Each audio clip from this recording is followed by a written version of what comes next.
wrth gwrs, Janet Street Porter oedd hi. Gobeithio bydd yn celebs eleni yn haws i'w dysgu nag oedd Janet. You can't miss those teeth. You can't. Mine you can tell. hers. No, yeah, well, both of yours. It was teeth envy, that's what it was.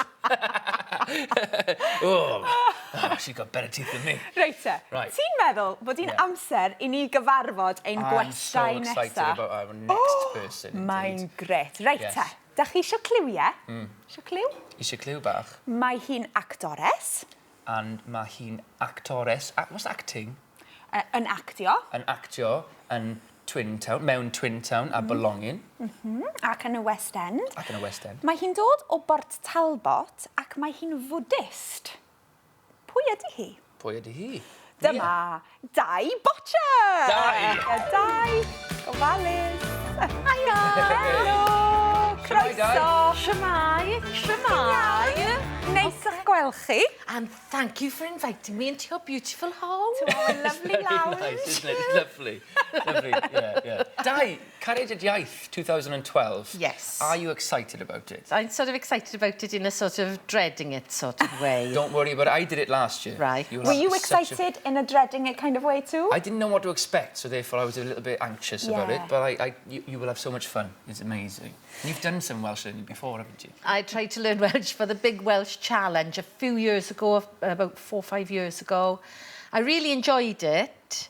But Who was your mentor then? My mentor was Glyn Wise, who used to be in Big Brother. Iawn. Yes. So, from Blaen Life Estiniog. And did he teach you lots of very useful phrases? Huge, wonderful phrases. Can you remember any? No.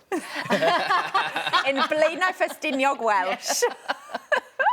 Yes, and so the thing is, so sadly, I live up in London a lot of the time. If I come back home, it's, as you said, to Port Talbot. I got the Port Talbot-y bit that you said. But nah, you can go a year without hearing. There's not much Welsh. No, you don't hear Welsh there. So the little that I did learn, and I really enjoyed learning it, sort of has evaporated as the months and years have gone past. Ond ti'n gweld, ti hanner ffordd yna, halfway there, you looked a little bit petrified for a second then. I know that look. I've seen you doing that look. Oh.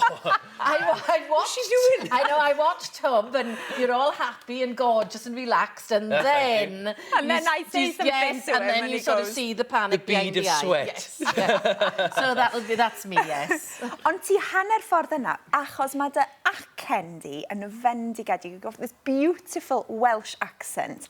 So even when you're siarad Saesneg, it sounds a bit like you're siarad Cymraeg, because I think I always thought you were a Welsh speaker. Yes, perhaps it is the strength of the accent, but no, I'm not a Welsh speaker. No, and I don't hear it, and I wish I did. I'd love to be surrounded by it, and hopefully, with this little jaunt that we're all going on, I'll be absorbing it by osmosis. You'll have an amazing time. Yeah. Great, I'm looking forward to it, and I'm Yeah. going to try and keep smiling. Yeah. All the time. If you see that face, you know that's It's pain, and you're just working through every second. Well, dwi'n edrych ymlaen i fod yn diwtor arna ti. I'm looking forward to teaching you. We'll have Diolch lot yn o fawr hwyl. iawn. OK, yes. Mae Nancy yn coginio crempogau heddiw. Gwyliwch hwn.